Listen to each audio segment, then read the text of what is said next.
Part 4. Getting off the train at Ranchi next morning, he realized at once that he had never been there before. He came out of the station, took a taxi, and drove around the town for a while. He realized that the streets, the buildings, the hotels, the bazaars, the Morabadi Hill, with none of these had he the slightest acquaintance. Acquaintance मतलब कि पहले कभी उन्हें देखा हुआ हो, ऐसा कुछ भी नहीं था. ठीक है. Would a trip to the Hudru Falls help? He didn't believe so, but at the same time, he didn't wish to leave with the feeling that he hadn't tried enough. So he arranged for a car and left for Hudru in the afternoon. At 5 o'clock the same afternoon in Hudru, two Gujarati gentlemen from a group of picnickers मतलब जो picnic मनाने के लिए जाते हैं, ठीक है, discovered Bipin Babu lying unconscious beside a boulder. When he came round, the first thing Bipin Babu said was, "I am finished. There's no hope left." तो बिपिन बाबू जो है वो बेहोश होकर के बोल्डर मतलब कि बड़ा सा पत्थर, ठीक है, बड़ा सा पत्थर जो है उसके पास में वो बेहोश होकर गिर जाते हैं और वो ये बोलते हैं कि अब सब ख़त्म हो गया है, मेरे पास कोई होप नहीं है. Next morning, Bipin Babu was back to Kolkata. He realized that there was truly no hope for him. Soon he would lose everything: his will to work, his confidence, his ability, his balance of mind. Was he going to end up in the asylum act? Asylum मतलब पागल खाना, ठीक है. Bipin Babu couldn't think anymore. Back home, he rang up Dr. Chanda and asked him to come over. Then, after a shower, he got into bed with an ice bag clamped on his head. तो वो ice bag रख करके और late जाते हैं doctor चंदा को call करने के बाद.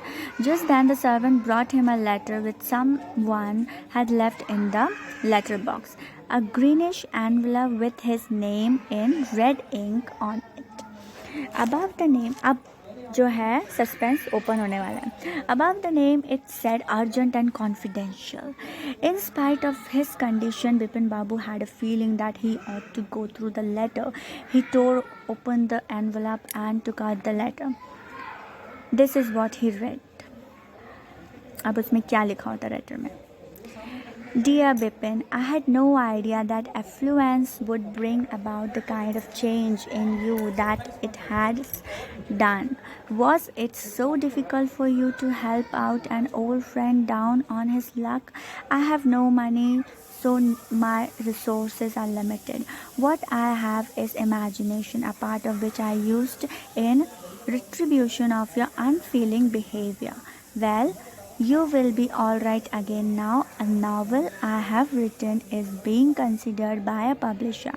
If he likes it enough, he will see me through the next few months. Yours, Chunni Lal.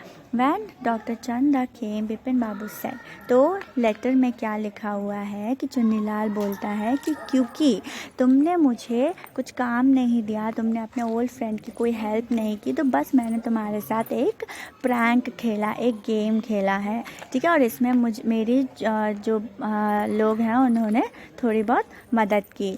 तो इस तरीके से वो बिपिन बाबू को एक सबक सिखाना चाहता था, ठीक है, चुन्नीलाल. तो इस सारा जो प्रैंक है वो चुन्नीलाल ने क्रिएट किया. बिपिन बाबू कभी रांची नहीं गया था, उसके साथ उसने लोगों को मिलाया अपने में और फिर बिपिन बाबू के सामने इस तरीके से सीन क्रिएट किया कि बिपिन बाबू को लगे कि उनकी मेमोरी लॉस हो चुका है, ठीक है. और when Dr. Chanda came, Bipin Babu said, "I am fine.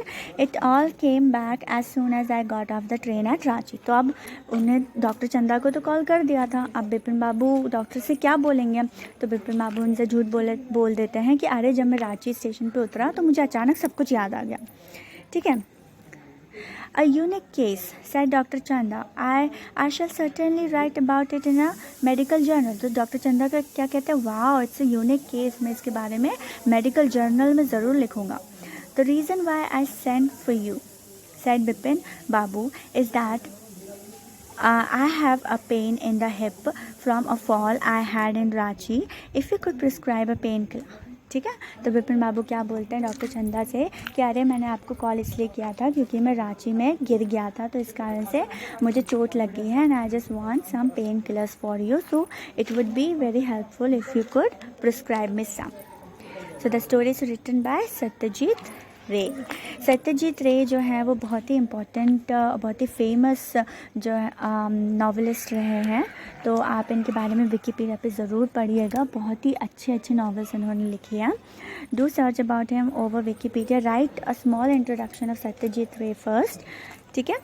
Chapter का नाम लिखिएगा, डिफ़िकल्ट वर्ड्स लिखिएगा, देन इंट्रोडक्शन ऑफ सत्यजीत रे, and after that you can start writing the question answers, ठीक है। क्वेश्चन आंसर्स भी हम डिस्कस कर लेंगे नेक्स्ट क्लास में। So this was all about the explanation, और मैंने आज आप लोगों को ये वाला क्वेश्चन भी करने बोला था, working with language first one. So I hope आप लोगों ने कर लिया होगा। Soon we will discuss this as well. Thank you for today.